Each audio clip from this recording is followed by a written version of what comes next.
Welcome back to another professional practice series. I am Shunda Jenkins, one of the Critical Mass Committee members and the host for today's episode.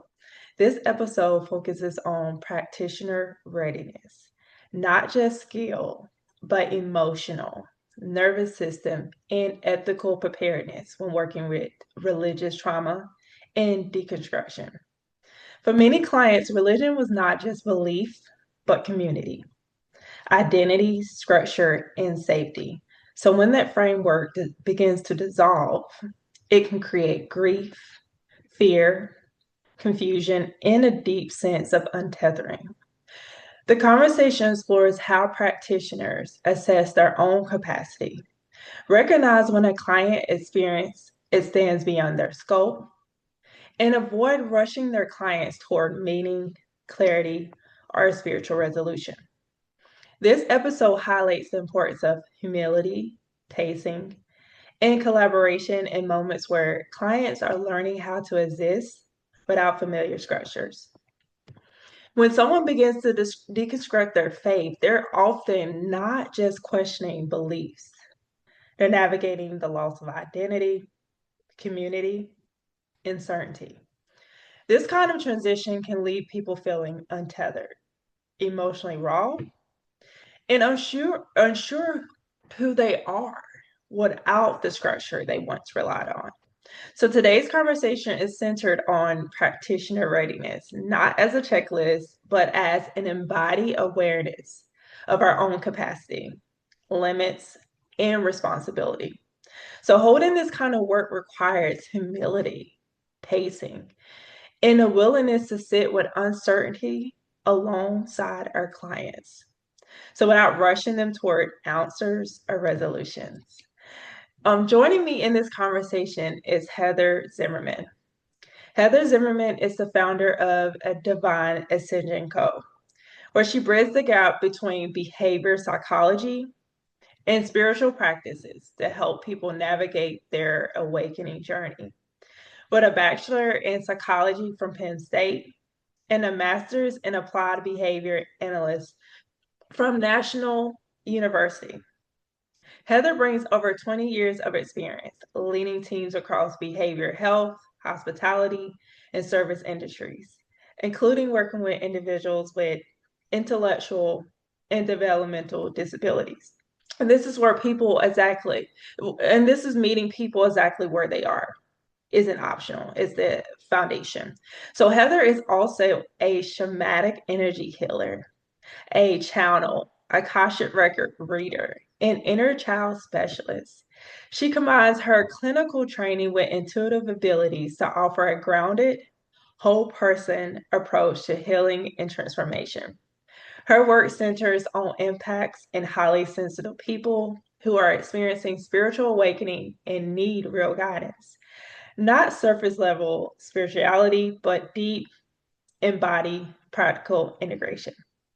Through Divine Ascension Co., Heather offers one-to-one sessions, group programs, and hosts a podcast, Everything You Need to Know About the Ascension of Humanity, where she explores spiritual concepts through the lens of psychology, science, and real human experience. So thank you for joining me, Heather, and welcome to the Critical Mass Professional Practice Series. Thank you. It's a pleasure to be here. I'm pretty excited to have this conversation today. Yeah, me too, because I feel like it's very important as practitioners welcome these clients from different walks of life and being able to understand kind of what we can do so that we're not causing harm to them, from where they just came from, right? Mm-hmm. So I think it's very important. Yeah, absolutely. So, as we get into this conversation, how does religion deconstruction differ from other forms of personal transition or identity changes? Well, like you said, a lot of the organized religions give you that structure and identity and really give you something to lean on. It's hope. It's all of these things that people really take into when they're fully in it, like they really take it and embody that into their entire life, their belief systems, which are, one of the big foundations of who we are, whether they're limiting beliefs or really just beliefs about life or death, or how you should really be as a person. So when you have that kind of structure in your life and then that's taken away, it really strips a lot of that identity and really leaves you in this place where you feel lost. So it's really important to take that into consideration when you're working with people, because it's very traumatizing. Yeah. Yeah, because I mean, you go from all this structure to like, it just kind of feels like the walls are down, which is a good sign. You want your walls to be down, but when you're so used to structure, it's like you don't kind of know where to go, and you feel lost. You feel like I need to go back. You might even want to go back because you don't feel secure with not having that type of structure. Yeah, absolutely. And when you're in that lost state, it's like, okay, well, and it's different for each person, because Mhm. everybody, leaves for their own specific reasons. But when you have that loss, that grief, and you're like, okay, well, was I lied if they were lied to about something, or felt like they were lied to about something? Okay, well, what else was I lied to about? Or Mhm. if they found, that there were things that they principles or actions that they didn't agree with, it's like, okay, well, what is important to me then? So you're really kind of, deconstruction is a really good word, because not only are you deconstructing that religious aspect of yourself, but you're kind of deconstructing who you are and working towards building yourself back up, and that leaves you in a very very vulnerable place. Yeah. And as you navigate that, it's different things that starts to surface. What could be some emotional or themes that begin to surface when someone's belief system begins to unravel?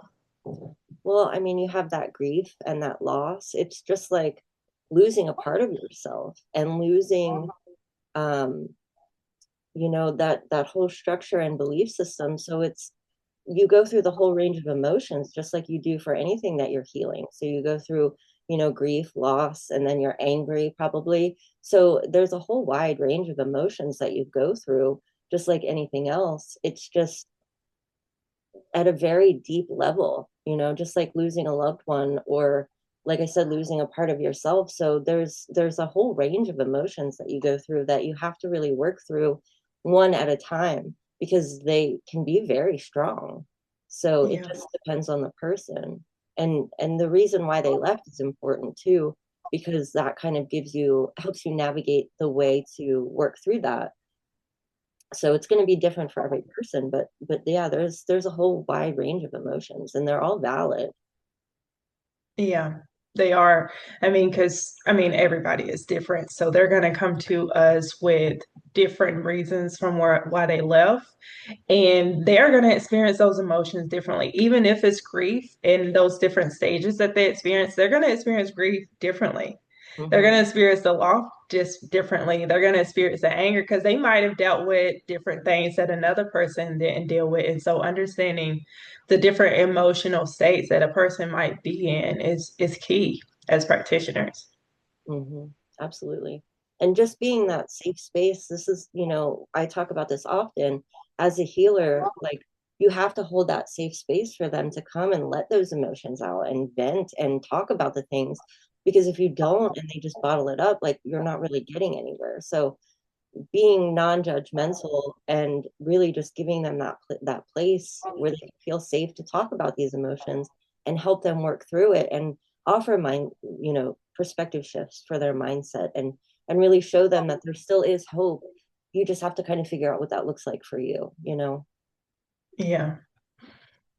How can practitioners recognize when a client is destabilized versus simply curious or evolving when it comes to, um, leaving the church or whatever religion they came from?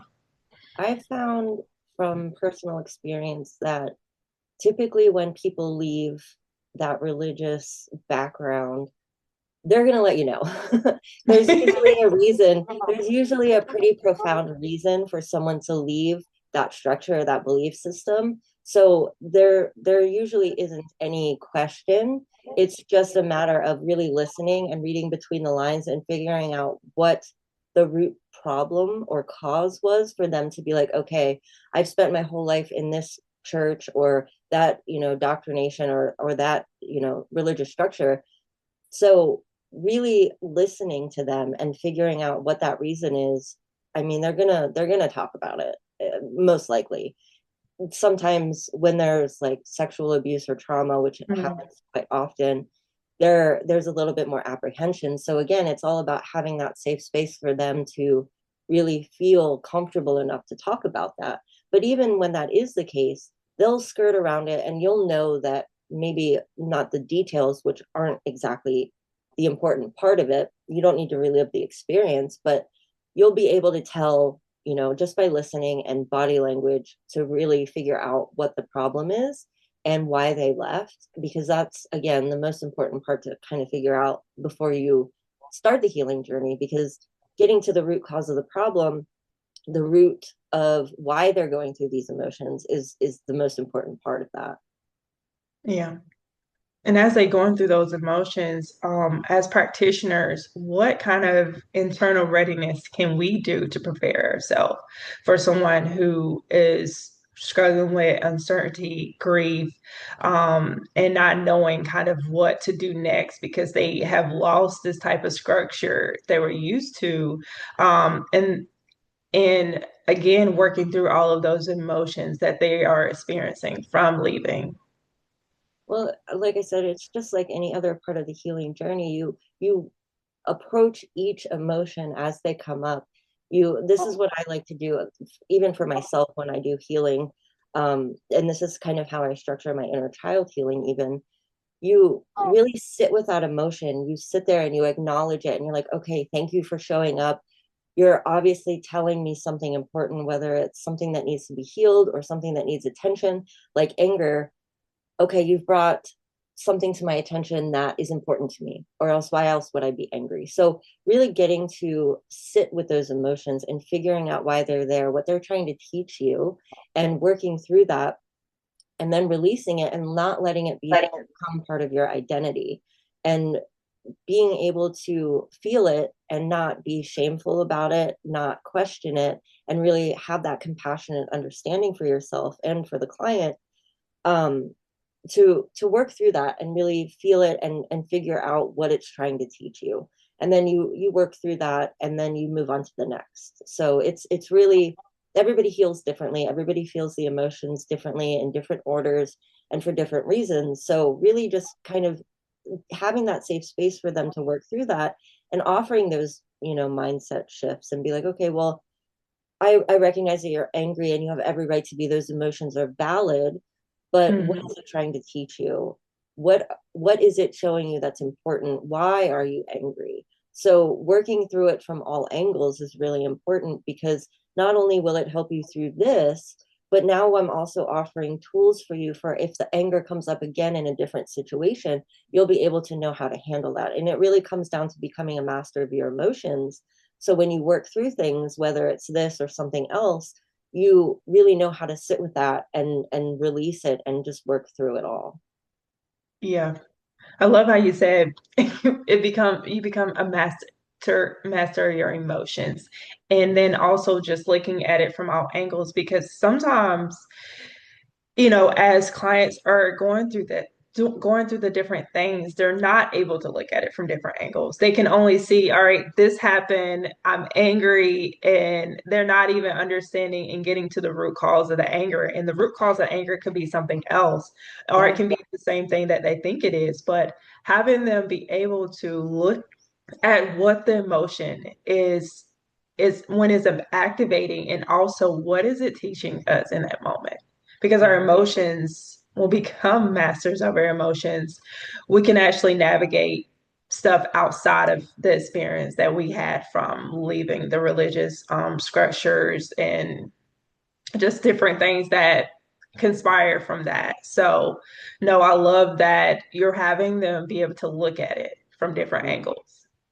Because Because you can feel an emotion and be like, okay, well, this is making me upset or frustrated or angry, but okay, well, why? So it could even be because you something you experienced, before, and now this has become a trigger. So it's like you work through the emotion about being angry for that, but now that we know, we can recognize that that's a trigger for you because it's happened before, we can go back and we can look at that past wound as well and kind of do like a healing for all of it, because now you recognize that, that trigger and why it made you angry. So you can look at it from, again, from all the different angles and really get to that root cause. Like, well, okay, well, why did this trigger me? Why did this make me angry now versus 10 years ago? You know what I mean? So there's always more to it. There's different layers that you have to work through, not just the surface. Like, okay, I'm angry right now. Okay, cool, valid, awesome. Let's work through it. Let's figure out why. yeah. Mm-hmm. And when it comes to the relationship with our clients, what is the line between supportive presence and overreaching? So this is one thing that I really enjoy about coaching versus traditional therapy. And I've talked about this before, but in traditional therapy, you have typically the therapist or the counselor will be like, okay, well, let's try this. Here's an answer, here's a solution. Where with coaching and working with people from a different perspective, you really can ask these open-ended questions and help them come to a decision on their own. So being able to walk them through it and be there to listen and let them come to their own decisions and let them come to, their own realizations and have their own aha moments is really important versus the overreaching where you're like, okay, well, this worked for me, let's try this, because that might not work for the other person. Everybody's different, everybody reacts to things differently, everybody learns differently. So you really kind of have to get to know your client on a level where you can offer things that might not be specific, but maybe just work around like trains of thought, or let's try XYZ, but giving it to them in a way where they can still make their own decisions, and you're not telling them exactly what to do, but you're giving them that guideline to kind of steer them in the right direction. Yeah.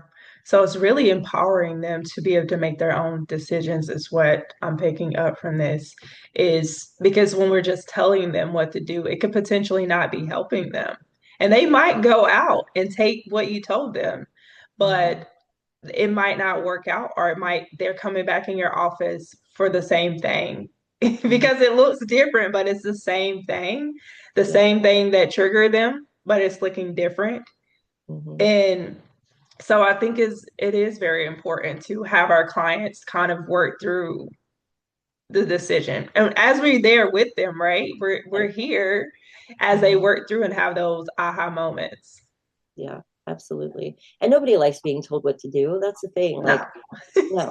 And if I know for me personally, like if you tell me to do something, I'm probably going to do the opposite just because I don't like being told what to do. So when you really give them that empowerment and you let them make their own decision, but kind of guide them in the right direction, it really changes the dynamic between not only you and your client and that relationship, but also gives them the tools and the mindset to where they can really take that and run with it and make their own decisions and not feel like they're trapped in a little box with these, like, okay, I have this checklist, I have to do this and this, but really taking it and running with it and making it look the way that it should for that person, because again, it's going to be different for everyone.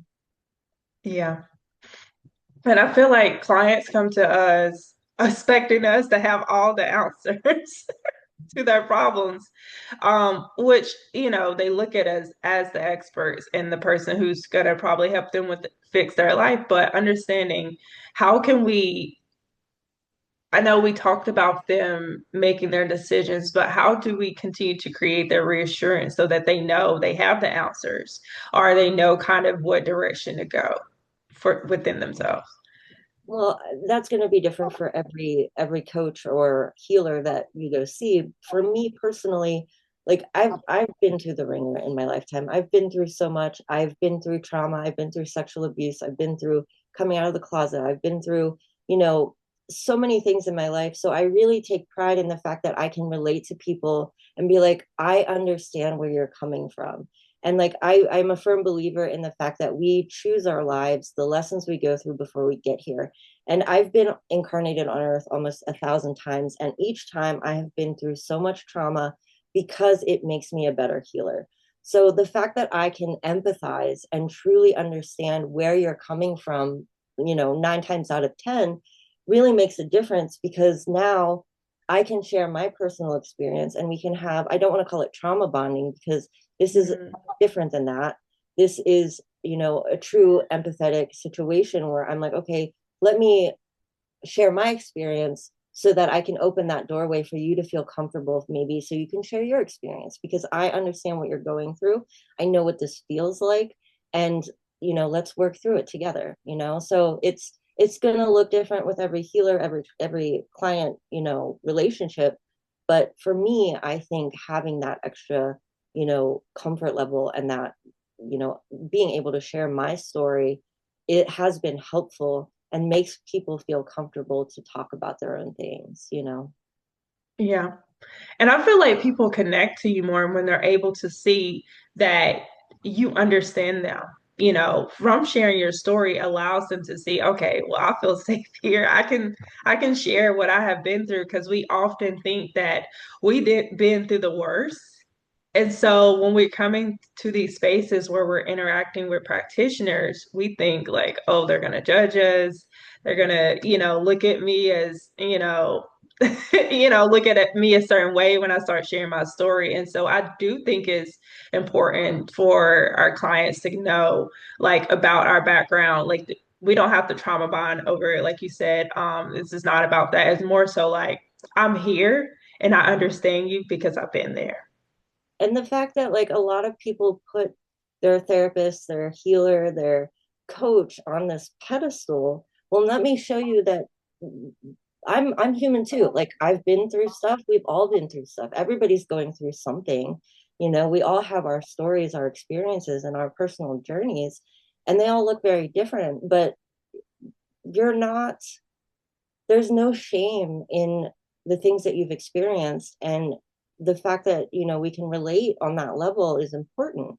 And so I just want to show you that I'm human too. Like I might be an expert in my field, but look at the look how I got there. It's not just a certificate on the wall, it's also that lived experience too, which I think is important. And I really believe in horizontal partnership. I talk about this a lot too, because this is how I do my leadership consulting. I talk about horizontal partnership. Like I might be an expert, you might be coming to me for help, but we're on equal ground. I'm not better than you, you're not better than me. We are human, we are one, and let's approach it from that angle. Yeah. No, I mean, I like how you put that, because again, people are coming to these spaces and they're putting a lot of the practitioners on a pedestal, and, being able to be open and honest with them, like, look, I made mistakes. I'm not perfect, trust me. Yeah, And exactly. and that is something that I choose to do with my clients, is I try to be honest with them about me and my experiences. Like, look, we all make mistakes. If you can't meditate, it's cool. Like when I'm talking about meditation, like, listen, have you been doing it for years? No, I just started. Okay, cool. Same thing. Like I used to have these same struggles. And so being able to show them that, like, look, we're all human. Hmm. We're Yep, not gonna be perfect. exactly. Um, I think that's key. And then they're able to be more, I feel like they open up a lot more, because now they feel safe. They feel Yeah, like, okay, I can share. I can put my wall down. Like this is a safe space. yeah, exactly. And that's what you want. You want to have that comfort level, because that's the whole point, is you're coming here for help with something. So I want to make sure that you're as comfortable as possible, so that we can really get to the root cause of the problem. We can actually figure out what's going on without beating around the bush or sugarcoating anything, because that's not really helpful. We're Yeah. not going to get to the root cause of the problem if you're not giving me the full story. So having that, um, being able to make that safe space for them, is really important for the healing itself. Or like you said, they're going to keep coming to you for the same problem because you're not really getting at it, where you need to. Yeah, because they're not being able to be open with you to share all the details of what they're experiencing. Mm-hmm. As practitioners, as we are working with clients, how do we decide when it's appropriate to refer or collaborate? I can't talk. Collaborate and look into cases that involve like deep trauma or identity loss. So how do we decide to refer out or collaborate with other practitioners? So this is really important, and I truly believe in collaboration over competition because I might not resonate with someone, they might not connect with me, they might not feel safe with me, and that's fine.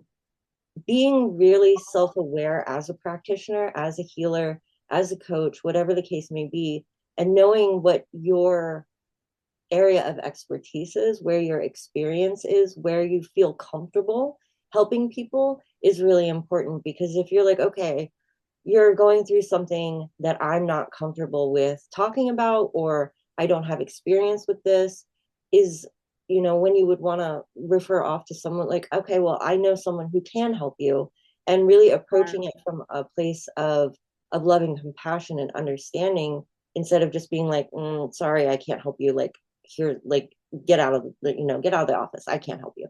Not doing it that way, but really being like, okay, and explaining to them in a way where it's like, I want to make sure that you get the best care that you can. And I know that I'm not ready to approach this situation, or I don't have any experience with this, or this is not, my area of expertise, but I know somebody who can help you. And really approaching it from that way so that you still make them feel comfortable and, want to continue on with finding care and help with their problem, because you can really turn them off and discourage them from helping, be like, oh, well, is my problem that bad, like that she can't help me? So it's really, again, making them feel comfortable and having that safe space, even if you can't help them or don't feel comfortable helping them, letting them know that there are other tools and resources out there. So I think it really comes down to that practitioner being self-aware, knowing what their comfort level is, and this is why networking is so important too, so that you have these other people that you can be like, okay, well, I can offer this person, they might be able to help you better than me. So that self-awareness is really important. Yeah. Because I like that because if you don't be honest with them and you take them on anyway, you could potentially cause more harm Yeah. than care because you're taking on someone and you know internally Mm-hmm. that you can't help them and you just have them there. You're not doing them you're doing them a disservice, really. Yeah, absolutely. Yep. So how can practitioners care for themselves, while they're dealing with clients in these intense transitional spaces? Like, what are some self-care things that they can do for themselves, or um, just any tips or advice? So for me, I like to ground. I spend a lot of time in nature. If I can't get outside, like it's snowing right now, I will have a 15-minute dance party. I'll put my headphones on and I'll just, dance around the office and just really get myself mentally in a happy place. And taking bubble baths, just different things that really bring you joy and make you feel one, it's all about that mind body spirit connection. So you have to be aligned, you have to be grounded, you have to really have that openness, because you're a conduit for that energy, for that healing aspect. So you have to make sure that you aren't, dealing with your own emotions. And so working through your own healing, your own stuff is Yeah. important, because you can't have that blocking and bring that energy into a healing session. So yeah, the dance parties are my favorite. I love dance parties. I have like playlists on YouTube that I like to play in the morning when I wake up because I feel like it It sets sets the the tone for tone the for day. the day. Exactly. So, so I'm playing music in my headphones and when the family's up, like I'm like dancing and playing my music when I'm cleaning up or doing whatever, right? So Yeah. I love a good dance sesh because I just feels like it just moves the energy in your body in a certain way. That sometimes sitting down and doing a meditation, like I might need to just dance. So I Yeah. think that's key as we're dealing with clients and the stuff that they might be bringing to the sessions, understanding how to care for ourselves afterwards or in between sessions so that we're not bringing that into the next session or we're not bringing that into the next day with our clients. So yeah, that's definitely key. And there's ways to protect your energy too. So you have to make sure, not putting up walls, but making sure that you're not bringing that energy in and that you can feel it. You know, I'm an empath, I feel everything, but there's ways to feel it and not really bring it into your energy field so that it sticks. So you have that aftercare, right? But you also have that pre-care as well, learning how to protect your energy and let it kind of roll out and release it, and not bringing that into to your own, feelings and things. Yeah. Mm-hmm. Because you might be operating from those feelings if you are not taking that extra care. You're Right. bringing it into your session, and you like, they're like, that's not my trauma. That might be your trauma. So, as we wrap this up, is there anything else you feel like is important when it comes to this topic, that you would like to share with the listeners? Sure. So I want people to know that if you are going through this kind of transition period where you're unsure about what's next, you're leaving this, religious doctrination, and you're like, oh my God, I don't know, like, what is the meaning of life? Like, what else is there? Where do I go from here? I just want people to know that that's okay. It happens all the time. It is normal to kind of grow and evolve and adapt and become your own person and really give yourself that empowerment to figure out what really is your truth, and Hmm. that there's no shame in that. And even though a lot of times you're made to believe that there is, it's okay. Everything is okay, and there is answers out there. There is a truth for you, and there are people out there who can help you find it. Yeah. No, I think that's key because often we feel lost and we don't feel like there's any help for us in understanding that there are people that truly are here to help you Yeah. as you navigate this Mhm. challenging time of transitioning out. Mhm. Absolutely. Well, thank you so much, Heather. I'm going to share some questions with the listeners to help them reflect, but I really have appreciated you being here with us today. Thank you. It was an absolute pleasure. So, listeners, these are some integration questions that I want you to ponder or for you to write down as you listen to this over again. Um, how do you recognize when someone needs presence more than guidance? What signs help you assess your own readiness to hold complex emotional or spiritual transitions? Or might slowing down support deeper regulation and trust? How do you honor both compassion and ethical boundaries in your work? As we come to an end of today's discussion, I want to acknowledge the depth of what it takes to hold others during sessions of untethering and transition. Religious deconstruction can surface grief, fear, and a profound sense of disorientation and presence. Not certainty is often what needed most. For a practitioner, readiness isn't about having all the answers. It's about knowing your limits, honoring your capacity, and then willing to slow down alongside your clients. Ethical care includes knowing when to hold and when to pause, and when to invite additional support. In our next episode, we'll widen the lens and explore how modern spiritual spaces can sometimes repeat the same patterns people are trying to leave behind, including hierarchy, control, and spiritual bypassing. We'll talk about how practitioners can recognize these dynamics and support environments rooted in agency, discernment, and self trust. Thank you for showing up with care, humility, and intention.